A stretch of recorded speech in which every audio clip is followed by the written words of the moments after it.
Shri Venkateswara gold తాకట్టులో ఉన్న మీ బంగారాన్ని విడిపించి కొనబడును.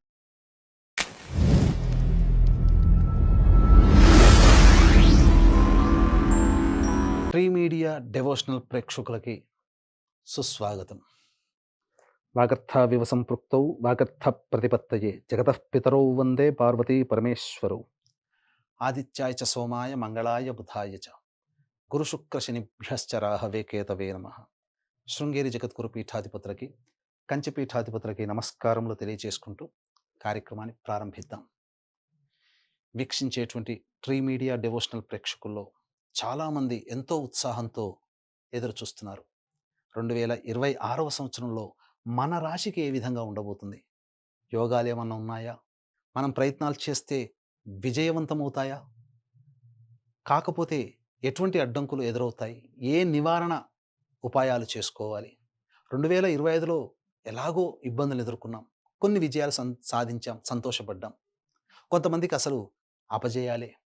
మరి అటువంటి వారు 2026 సంవత్సరంలో ఎటువంటి యోగాలు పొందబోతున్నారు అనేటువంటి విషయాల గురించి కూలంకషంగా తెలిపే ప్రయత్నం చేస్తాను. రాశి ఫలాలు అంటే ఉగాది టు ఉగాది వరకు, కానీ ఆంగ్ల నూతన సంవత్సర సందర్భంగా 2026వ సంవత్సరంలో జనవరి మాసం నుంచి డిసెంబర్ మాసం వరకు ఉన్నటువంటి గ్రహాల యొక్క స్థితిగతులను బట్టి ఏ ఏ రాశిలో జన్మించినటువంటి వారికి ఎటువంటి యోగాలు అవయోగాలు కలుగుతున్నాయో క్లుప్తంగా వివరించే ప్రయత్నం చేస్తాను. ఇక ఆలస్యం ఎందుకు, వివరాల్లోకి వెళ్ళిపోదామా? 2026వ సంవత్సరంలో జనవరి మాసం నుంచి డిసెంబర్ వరకు మేషరాశిలో జన్మించినటువంటి వారికి ఏ విధంగా ఉండబోతుందో తెలుసుకునే ప్రయత్నం చేద్దాం. వీక్షించేటువంటి ప్రేక్షకులు గమనించాలి. ముఖ్యంగా ఈ మేషరాశిలో జన్మించినటువంటి వారికి గ్రహ సంచారము మిశ్రమమైనటువంటి ఫలితాలను ఇస్తుంది. ఈ సంవత్సరం అంతా కూడా ఎప్పుడూ పూర్తిగా మంచి కాదు, అలాగే ఎప్పుడు కూడా చెడు కాదు. ఒక విషయాన్ని గమనించుకోవాలి. ఏ ఏ సందర్భాలలో మనం చేస్తున్నటువంటి వృత్తి ఉద్యోగ వ్యాపారాలలో మనం చేర్పులు మార్పులు చేసుకోవాలి, గ్రహాలు ఏ సమయంలో అనుకూలంగా ఉంటాయి, అలాగే విద్యార్థులకు ఏ విధంగా ఉండబోతుంది, దాంపత్యంలో ఉన్న వాళ్ళకి, వివాహం కానటువంటి వాళ్ళకి, ఇలా ప్రతి వ్యవస్థలో ఉన్నటువంటి వాళ్ళకి ఏ విధంగా ఉండబోతుందో క్లుప్తంగా తెలుసుకునే ప్రయత్నం చేద్దాం. ముఖ్యంగా గమనించుకున్నట్లయితే ఈ మేషరాశిలో జన్మించినటువంటి వారికి ప్రధానంగా గురుబలం అనుకూలంగా ఉన్నటువంటి సందర్భం.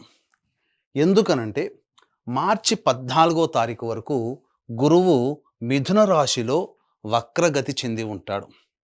ఈ వక్రగతి చెందినటువంటి కారణం చేత ప్రధానంగా మనం ఇక్కడ వృషభ రాశిలోనే వేసుకున్నాం, కానీ వక్రగతి ఉన్నటువంటి కారణం చేత ఈ యొక్క గురువు దశమ స్థానాన్ని, అలాగే అష్టమ స్థానాన్ని మరియు షష్టమ స్థానాన్ని ప్రభావితం చేస్తాడు. ముఖ్యంగా ఉద్యోగ వ్యవహారాల్లో ఎవరైనా కానీ మార్పులు కావాలి అనేటువంటి వాళ్ళకి ఈ సమయం మార్చి 14 వరకు కూడా అనుకూలంగా ఉండేటువంటి సమయం. ఒక గురుగ్రహం ఉద్యోగానికి సంబంధించి అనుకూలిస్తే సరిపోతుందా? అంటే ఒక వ్యక్తి శుభాన్ని కోరుకోవడం అంటే ఉద్యోగంలో మార్పు కావచ్చు, అంటే హైక్ రావడం కానీ, లేదా విదేశీయానం కానీ, వివాహం కానీ, ఏదైనా ఒక అంటే ఈ యొక్క మేషరాశికి తాను చేస్తున్నటువంటి ప్రయత్నానికి గురువు అనుకూలంగా ఉండబోతున్నాడు. కాబట్టి ఏ వ్యవస్థలో ఉన్న వాళ్ళకైనా, ఏ ప్రయత్నంలో ఉన్నటువంటి వాళ్ళకైనా కానీ అనుకూలంగా ఉండబోతున్నాడు. దీనికి తోడు మనం గమనించుకున్నట్లయితే ప్రధానంగా ఈ యొక్క సంచార ప్రభావం, మిగతా గ్రహాల యొక్క సంచార ప్రభావం కూడా అనుకూలంగా ఉందా అనేది మనం చెక్ చేసుకోవాలి. మార్చి 14వ తారీఖు వరకు గురువు వక్రగతి చేత అనుకూలంగా ఉన్నటువంటిది. అలాగే ఈ మేషరాశి వారికి ఏప్రిల్ 2వ తారీఖు వరకు కూడా, అనగా ఈ మార్చి 14 వరకు కూడా కుజుడు లాభస్థానంలో ఉన్నాడు. కాబట్టి ఈ సంబంధించినటువంటి రాష్ట్రాధిపతి అయినటువంటి కుజుడు కూడా యోగించేటువంటి పరిస్థితిలో ఉంది.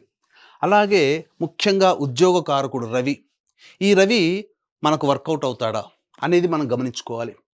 జనవరి 14వ తారీఖు రోజున మకర రాశిలోకి ప్రవేశం చేస్తాడు. ఫిబ్రవరి 13వ తారీఖు నాడు కుంభరాశిలో ఉంటాడు. మార్చి 14 వరకు కూడా కుంభరాశిలో, అనగా దశమ లాభస్థానములో ఈ యొక్క మేషరాశి వారికి కుజగ్రహము, రవిగ్రహ ప్రభావం, అనగా రాశ్యాధిపతి ఉద్యోగకారకుడు అలాగే శుభకరుడైనటువంటి గురువు కూడా అనుకూలంగా ఉన్నటువంటి కారణం చేత తప్పకుండా ఏదైతే ప్రయత్నాలు చేస్తారో ఆ ప్రయత్నాల్లో మీకు అనుకూలంగా ఉండేటువంటి సమయం. కాబట్టి ఆలస్యం అమృతం విషయం. మీరు గట్టిగా ప్రయత్నాలు చేయండి. మార్చి 14వ తారీఖు వరకు కూడా మేజర్ ప్లానెట్స్ మీకు అనుకూలంగా ఉన్నాయి. లాభంలో రవి యొక్క సంచార ప్రభావం ఇదంతా కూడా అనుకూలంగా ఉండేటువంటి సమయం అని చెప్పవచ్చు. ఇక గమనించుకున్నట్లయితే ఉద్యోగ వ్యవస్థలో మార్చి 14 వరకు. ఇక మార్చి 14 తర్వాత ఉద్యోగస్తులకి ఏంటండి అని అంటారా, మార్చి 15వ తారీఖు నుంచి తృతీయ స్థానంలో గురు సంచార ప్రభావం ఇది మిశ్రమమైనటువంటి ఫలితాలని ఇస్తుంది. అంతేకాకుండా జూన్ 1వ తారీఖు నుంచి అర్ధాష్టమ గురు ప్రభావము అనుకూలంగా లేదు. గురు ప్రభావం అనుకూలంగా లేని కారణం చేత జూన్ 1వ తారీఖు నుంచి అక్టోబర్ 31 వరకు కూడా ఈ యొక్క మేషరాశిలో జన్మించినటువంటి వారు గురుబలాన్ని పెంచుకునే ప్రయత్నం చేయాలి. ఇది గమనించండి. ఎందుకనంటే జూన్ 1వ తారీఖు నుంచి అక్టోబర్ 31 వరకు కూడా గురువు అనుకూలంగా లేడు. చేసే ప్రయత్నంలో ఇబ్బందులు, ఆటంకాలు, ప్రతిదీ కూడాను చికాకులతో కూడుకున్నటువంటి జీవితం ఉంటుంది. కాబట్టి ఏది ఏమైనప్పటికీ లాస్ట్ 2 నెలలు, నవంబర్, డిసెంబర్ నెలలు, అలాగే మొదటి 3 నెలలు ఇవన్నీ కూడా అనుకూలంగా ఉండేటువంటి సమయము ఈ మేషరాశిలో జన్మించినటువంటి వారికి. మార్చి 15 నుంచి జూన్ 1వ తారీఖు వరకు కూడా ఈ సంబంధించినటువంటి ఈ మేషరాశిలో జన్మించినటువంటి వారికి ప్రధానంగా గమనించుకోవాలి. ఈ మేషరాశిలో జన్మించినటువంటి వారికి ఏ విధంగా ఉండబోతుంది అనేటువంటి విషయాన్ని మనం గనుక గమనించుకున్నట్లయితే, ఇక మేషరాశిలో జన్మించినటువంటి విద్యార్థులకి జూన్ 1వ తారీఖు వరకు గురువు అనుకూలంగా ఉన్నాడు. కాబట్టి ఉత్తీర్ణతా శాతం చాలా చక్కగా ఉంటుంది. పోటీ పరీక్షల్లో విద్యార్థులు చాలా చక్కగా పరిణితిని సాధిస్తారు. అనుకున్న విశ్వవిద్యాలయాల్లో మీకు సీట్ లభించే అవకాశం కూడా ఉంటుంది. కాబట్టి కోరుకున్న కళాశాలలో ప్రవేశం లభిస్తుంది. ఉన్నత ప్రమాణాలతో ప్రథమ శ్రేణిలో ఉత్తీర్ణులు అవుతారు. కాకపోతే జూన్ 1వ తారీఖు నుంచి అక్టోబర్ 31వ తారీఖు వరకు ఉన్నటువంటి సమయం మాత్రం అనుకూలముగా లేదు. ఈ కారణం చేత ఎక్కువగా కష్టపడాల్సినటువంటి పరిస్థితి ఈ యొక్క మేషరాశిలో జన్మించినటువంటి వారికి ఎదురవుతుంది. ఇక గమనించుకున్నట్లయితే ఇక వివాహ సంబంధించినటువంటి విషయాలలో ప్రధానంగా ప్రయత్నం చేయండి.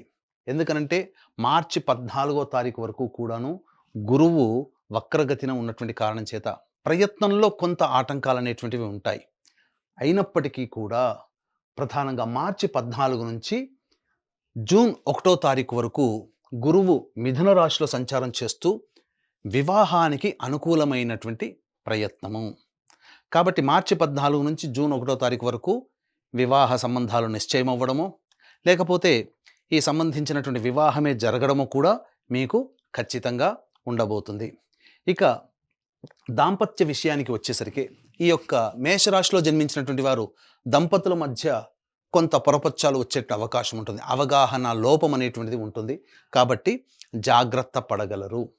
ఇక ఆరోగ్య విషయానికి వచ్చేసేసరికి ప్రధానంగా ఏలిన నాడిశని ప్రభావం ఈ మేషరాశిలో జన్మించినటువంటి వారికి ఉండడం, అలాగే గురువు జూన్ 1వ తారీఖు నుంచి అక్టోబర్ 31వ తారీఖు వరకు అనుకూలంగా లేని కారణం చేత ఆకస్మికమైనటువంటి ప్రమాదాలు, అలాగే హాస్పిటలైజేట్ అవ్వడం కానీ, లేదా శస్త్రచికిత్సలు జరిగే అవకాశాలు కానీ గోచరమవుతున్నాయని చెప్పవచ్చు.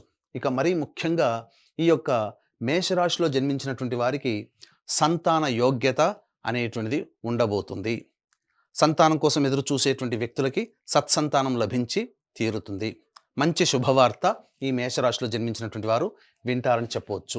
ఇక ముఖ్యంగా శని జాతకరీత్యా జూలై 26వ తారీఖు నుంచి వక్రగతిన ఉన్నటువంటి కారణం, అలాగే రాహుగ్రహ ప్రభావం కూడా కలిసి ఉండడం, జూన్ 26వ తారీఖు నుంచి విదేశీయానానికి చేసే ప్రయత్నాలు డిసెంబర్ వరకు అనుకూలంగా ఉంటాయి. కాబట్టి మీరు విదేశీయానానికి ఏదైనా ప్రయత్నాలు చేసినట్లయితే జూలై 26వ తారీఖు నుంచి అవి మీకు సఫలీకృతమవుతాయని చెప్పవచ్చు. ఇక మరీ ముఖ్యంగా ఈ మేషరాశిలో జన్మించినటువంటి వారికి రాజకీయ రంగ ప్రముఖులు ఎవరైతే ఉంటారో నామినేటెడ్ పోస్టులకి మాత్రం వారు అర్హులయ్యేటువంటి అవకాశం ఉంటుంది. కాబట్టి ఎక్కువగా ఖర్చు అనేటువంటిది పెట్టకుండా జాగ్రత్తగా కాపాడుకోండి. మీ యొక్క ధనము మీ కిందటువంటి వ్యక్తులు మిమ్మల్ని ప్రలోభాలకి గురి చేసే అవకాశం ఎక్కువగా ఉంటుంది. కాబట్టి అనవసరమైన ఖర్చుల్ని తగ్గించుకొని మీరు ప్రణాళికాబద్ధంగా మీరు వ్యవహరించినట్లయితే మీకు తగినటువంటి పోస్ట్ అనేటువంటిది లభించి తీరుతుంది. ఇక ముఖ్యంగా వ్యాపార రంగంలో ఉన్నటువంటి వారికి ఏ విధంగా ఉండబోతుంది? వ్యాపారం అనగా ఈ యొక్క సంబంధించినటువంటి వ్యాపారాలలో ముఖ్యంగా గురు సంబంధమైన మేషరాశిలో జన్మించినటువంటి వారు అనగా గురు సంబంధమైనటువంటి ఈ రెస్టారెంట్, అలాగే ఎఫ్ఎంసీజీ ప్రొడక్ట్స్, సూపర్ మార్కెట్స్, కళాశాలను నడిపేటువంటి వాళ్ళు, విద్యా వ్యవస్థలో అనగా స్కూల్స్ నడిపేటువంటి వాళ్ళు, ఫుడ్కి సంబంధించినటువంటి వ్యాపారంలో ఉన్నవాళ్ళు, రోడ్ సైడ్ వెండర్సు, అలాగే బంగారు వ్యాపారస్తులు, ఎఫ్ఎంసీజీ ప్రొడక్ట్స్తో సంబంధం ఉన్నటువంటి వాళ్ళు, ఇలా ఏదైనా కానీ ఈ రంగంలో ఉన్నటువంటి వారు ప్రధానంగా వైద్యులు కూడా ప్రధానంగా ఈ జూన్ 1వ తారీఖు వరకు అనుకూలంగా ఉండేటువంటి సమయం. వ్యాపార విస్తరణకి కానీ లేదా వ్యాపార అభివృద్ధి లేదా నూతన వ్యాపారం ఏదైతే చేయాలనుకుంటారో జూన్ 1వ తారీఖు నుంచి అక్టోబర్ 31వ తారీఖు వరకు జాగ్రత్తలు పాటించండి. ఎందుకు చెప్తున్నాను అనంటే ఈ సమయం అనుకూలంగా లేదు. చేస్తే జూన్ 1వ తారీఖు లోపలనైనా కానీ అనగా మే లోపలనైనా కానీ లేదా అక్టోబర్ తర్వాతనైనా కానీ మీరు ప్లానింగ్ చేసుకోండి. దానికి తగ్గట్టుగా మీ జీవితం ఆనందంగా ఉండబోతుందని చెప్పవచ్చు. వ్యాపార విస్తరణ ఇక మరీ ముఖ్యంగా ఈ సంబంధించినటువంటి తోళ్ళు, చర్మ సంబంధమైనటువంటి వ్యాపారస్తులు, బొగ్గు సంబంధమైనటువంటి కలప, అలాగే ఈ సంబంధించినటువంటి నూనె వ్యాపారస్తులు, అలాగే గ్రౌండ్ ఆయిల్ ఈ సంబంధించినటువంటి వ్యాపారస్తులు ఎవరైతే ఉంటారో, అలాగే ఇనుముతో సంబంధించి చేసే ప్రతి పని ఇనుముతో కూడుకున్నటువంటి వ్యాపారస్తులు ఎవరైనా కానీ వాళ్ళందరూ కూడా ఇసుకతో సంబంధించినటువంటి వీళ్ళందరికీ కూడాను కాస్త గడ్డు కాలం అని చెప్పవచ్చు జూలై 26వ తారీఖు వరకు. అలాగే ఆగస్టు నుంచి డిసెంబర్ వరకు అనుకూలంగా ఉండేటువంటి సమయం.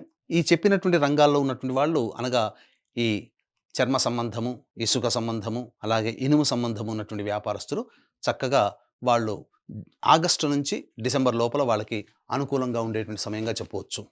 ఇక ముఖ్యంగా కళారంగంలో ఉన్నటువంటి వాళ్ళకి గనక మనం చూసుకున్నట్లయితే ఈ యొక్క మేషరాశిలో జన్మించినటువంటి వాళ్ళకి అవకాశాలు అంది వచ్చినటువంటి అవకాశాలని మీరు వినియోగించుకోవాలి. అనగా కళారంగం అనగా సినిమా రంగము, నాటక రంగము, ఎలక్ట్రానిక్ అండ్ ప్రింటింగ్ మీడియా రంగంలో ఉన్నటువంటి వాళ్ళు, అలాగే ఈ సోషల్ మీడియా రంగంలో ఉన్నటువంటి వాళ్ళు బాగా కష్టపడితే తప్ప ఫలితాలు పొందనటువంటి పరిస్థితి. కాబట్టి జాగ్రత్తలు పాటించండి. అన్ని విధాలుగా కష్టపడే తత్వాన్ని, నిజాయితీని నమ్ముకోండి. ప్రలోభాలకి గురయ్యేటువంటి అవకాశాలు ఉంటాయి. కాబట్టి వచ్చిన అవకాశాన్ని సద్వినియోగపరుచుకుంటే కళారంగంలో తదితర రంగంలో ఉన్నటువంటి వాళ్ళు అద్భుతమైనటువంటి ప్రగతిని సాధించే అవకాశం ఎక్కువగా ఉంటుంది. ఇక రైతుల విషయానికి వచ్చేసరికి ఈ యొక్క మేషరాశిలో జన్మించినటువంటి వారికి సాధారణమైనటువంటి పంటలు ఉంటాయి. అలాగే ఎక్కువగా ప్రలోభాలకి గురై వాణిజ్య పంటలు కానీ లేదా ఇతరత్ర పంటలు గనక వేసుకున్నట్లయితే మీకు మొదటికే మోసం వస్తుంది. కాబట్టి మీకు తెలిసినటువంటి పంటల్ని మీరు ఎదుటి వాళ్ళని మీరు నమ్మి కానీ ఎదుటి వాళ్ళని చూసి మీరు ప్రయత్నాలు చేయడం కానీ ఈ యొక్క మేషరాశిలో జన్మించినటువంటి రైతులు చేయకండి. ఎందుకంటే నష్టములు అధికంగా ఉండేటువంటి అవకాశం ఉంటుంది. ఇక ముఖ్యంగా ఈ యొక్క మేషరాశిలో జన్మించినటువంటి వారికి ప్రధానంగా కొన్ని సంబంధమైనటువంటి విషయాలు అంటే కొన్ని విషయాలు మీకు తెలియచేస్తాను. అంటే ఏ సందర్భంలో జాగ్రత్తలు పాటించాలి. మరీ ముఖ్యంగా ఉద్యోగం కావచ్చు, వ్యాపారం కావచ్చు, లేదా ఏదైనా ప్రయత్నాల్లో ఒక్క గురుబలమై ఉంటే సరిపోతుందా? మిగతా గ్రహాల యొక్క ప్రభావం కూడా అనుకూలించాలి కదా. కాబట్టి ఏ సమయం అనుకూలంగా ఉంటుందో క్లుప్తంగా తెలుసుకునే ప్రయత్నం చేద్దాం. వీక్షించేటువంటి ప్రేక్షకులు కూడా ఈ మేషరాశిలో జన్మించినటువంటి వారికి మిశ్రమమైనటువంటి ఫలితాలు ఉంటాయని చెప్పుకున్నాం. కాబట్టి సమస్యలు అనేటువంటివి ప్రతి వ్యక్తికి కూడా ఉంటాయి. కాబట్టి ఇప్పుడు చెప్పినటువంటి వివరాల కంటే ఇంకా విభిన్నంగా మీ జీవితం ఉందని అంటే దగ్గరలోని మంచి ఉపాసనాపరులైనటువంటి జ్యోతిష్యుల్ని సంప్రదించి వారి సలహాలు, సూచనలు కనుక పాటించినట్లయితే మీ జన్మజాతకరీత్యా మరింత మెరుగైనటువంటి ఫలితాలను మీరు పొందవచ్చు. అలాగే వీక్షించేటువంటి ప్రేక్షకులకి గమనిక, ఈ యొక్క 2026వ సంవత్సరం మీరు చేపట్టే ప్రతి పనిలో మీకు విజయం కలగాలి, మీకు ఆనందంగా ఉండాలి, అన్ని విధాలుగా మీకు దైవం అనుకూలంగా ఉండాలి. గ్రహ సంచారం రాబోయే 8 ఏళ్ల వరకు కూడా కొంత విభిన్నంగా ఉండబోతుంది. కాబట్టి మిశ్రమమైనటువంటి ఫలితాలు ఉండబోతాయి. కాబట్టి జాగ్రత్తగా మీ యొక్క సంకల్పం నెరవేరాలనేటువంటి యొక్క సదుద్దేశంతో మీ జాతకరీత్యా కలుగు అన్ని రకాలైనటువంటి సమస్యల నివారణకి, విద్య, వివాహ, ఉద్యోగ, దాంపత్య, అనారోగ్య అనేక రకాలైనటువంటి సమస్యలకి ప్రతి నెల ఒక పుణ్య తిథి రోజున సర్వదోష నివారణ పూజలు, హోమాలు అనేటువంటివి మీ గోత్రనామాలతో జరిపించడం జరుగుతుంది. వీడియోలు కూడా మీకు పంపించడం జరుగుతుంది. అవకాశం ఉన్నవాళ్ళు ఈ యొక్క కార్యక్రమ తదనంతరం స్క్రీన్పై కనిపిస్తున్న నెంబర్కి కాంటాక్ట్ చేసి ఈ సర్వదోష నివారణ పూజల, హోమాల్లో మీ గోత్రనామాదులు నమోదు చేసుకోవచ్చు. ఇక ముఖ్యంగా ఈ మేషరాశిలో జన్మించినటువంటి వారు ఏ సమయంలో జాగ్రత్తలు పాటించాలి అంటే, ముఖ్యంగా కుటుంబపరంగా సమస్యలు అనేటువంటివి ఉన్నప్పుడు ఉంటాయి. ఎప్పటి నుంచి? జూన్ 20వ తారీఖు నుంచి ఆగస్టు 1వ తారీఖు వరకు కుటుంబ సభ్యులతో వాగ్వివాదాలు, మిత్రులతో వాగ్వివాదాలు సంఘంలో పనికిరావు. అది గమనించుకోండి ఆ సమయం. ఇక వాహనాన్ని నడిపేటప్పుడు జాగ్రత్తలు పాటించాల్సినటువంటిది సెప్టెంబర్ 18 నుంచి నవంబర్ 12వ తేదీ మధ్యకాలంలో వాహనాలు నడిపేటప్పుడు జాగ్రత్తలు పాటించండి. కొంత అనారోగ్య సూచనలు, శస్త్రచికిత్సలు జరిగేటువంటి అవకాశం ఈ మధ్యకాలంలో మీకు ఉండబోతుంది. అలాగే ఎదుటివారి వలన నష్టపోయేటువంటి అవకాశము మీకు ఈ సంవత్సరం మార్చి నుంచి ఏప్రిల్ మరియు ఏప్రిల్ మాసం, మార్చి ఏప్రిల్ నెల మధ్యకాలంలో ఎదుటివారి వలన మీరు ధన నష్టం జరిగేటువంటి అవకాశం ఉంటుంది. ఇది మీరు జాగ్రత్తగా గమనించండి. ఇక ఉద్యోగ ప్రయత్నాలు అనేటువంటిది మీరు చేయదలిస్తే ఆగస్టు 17 నుంచి సెప్టెంబర్ 17 ఉన్నటువంటి మధ్యకాలం ఉద్యోగంలో మార్పుని సూచిస్తుంది. అయితే కేవలం ఒక గ్రహమే కాకుండా అన్ని గ్రహాలు అనుకూలంగా ఉండేటువంటిది మాత్రం జనవరి 1 నుంచి మార్చి 14వ తారీఖు వరకు అన్ని గ్రహాలు కూడా అనుకూలంగా ఉంటున్నాయి. కాబట్టి మీరు ఏదైనా ప్రయత్నాలు చేస్తే మీరు మార్చి 14వ తారీఖు లోపల మీరు కొత్త ఉద్యోగం వెతుక్కుంటారా, లేదా ఉన్న ఉద్యోగంలోనే అభివృద్ధిని కోరుకుంటారా, అవన్నీ మిగతా గ్రహాలు కూడా అనుకూలంగా ఉండేటువంటి సమయం కాబట్టి ఆ సమయంలో చేయండి. లేదు కానీ ఖచ్చితంగా ఉద్యోగంలో మార్పు మాత్రం ఆగస్టు 17 నుంచి సెప్టెంబర్ 17 మధ్యకాలంలో నిరుద్యోగస్తులకి, ఉద్యోగం చేస్తున్నటువంటి వాళ్ళకి ఖచ్చితంగా శుభమైనటువంటి పరిస్థితులు అనేటువంటివి కనపడుతున్నాయి. కాబట్టి ఇక మార్చి 14వ తారీఖు తర్వాత ఏంటండి పరిస్థితి అని అంటారా? మార్చి 14 నుంచి జూన్ 14వ తారీఖు వరకు ఉద్యోగ మార్పుని కోరుకోకండి. అది చాలా కీలకమైనటువంటి సమయంగా చెప్పవచ్చు. జూన్ 15 నుంచి జూలై 15 మధ్య కాలంలో మళ్ళీ మీరు ఉద్యోగంలో అభివృద్ధిని సాధించవచ్చు. మీరు కోరుకున్నటువంటి ఉద్యోగం కానీ, నిరుద్యోగస్తులకి ఉద్యోగం లభించడం కానీ, లేదా ఉద్యోగ మార్పు కానీ జూన్ 15 నుంచి జూలై 15, అలాగే ఆగస్టు 17 నుంచి సెప్టెంబర్ 16 మధ్యకాలం, మరియు జనవరి నుంచి మార్చి 14వ తారీఖు ఉన్నటువంటి మధ్యకాలం అనుకూలమైన సమయం. మిగతా సమయాలు అనుకూలముగా లేవు. ఈ మార్పుని గమనించండి. అలాగే ముఖ్యంగా ఈ యొక్క మేషరాశిలో జన్మించినటువంటి స్త్రీలు ఏ విధంగా ఉండబోతుంది అనేటువంటి యొక్క విషయాన్ని గనక చూసుకున్నట్లయితే, ఈ మేషరాశిలో జన్మించినటువంటి వారికి ప్రధానంగా ఈ స్త్రీలకి కొంత ఇంట బయట సమస్యలు అనేటువంటివి తప్పవు. మీ మాట చెల్లుబాటు కాదు. కాబట్టి అవకాశం లేని చోట మనం అధికారం కోరుకుంటే మనకే ఇబ్బంది. కాబట్టి ఇప్పటి వరకు మిమ్మల్ని గౌరవించినటువంటి వాళ్ళే మిమ్మల్ని కొంత తక్కువ స్థాయిలో చూడడం మొదలుపెట్టిన తర్వాత కొంత ఆత్మాభిమానం దెబ్బతింటుంది. ఒప్పుకుంటాం, కానీ తప్పదు. పరిస్థితులు అనుకూలంగా లేని కారణం చేత కొంత సమయం మనం కేటాయించుకోక తప్పదు, సంయమనం పాటించక తప్పదు.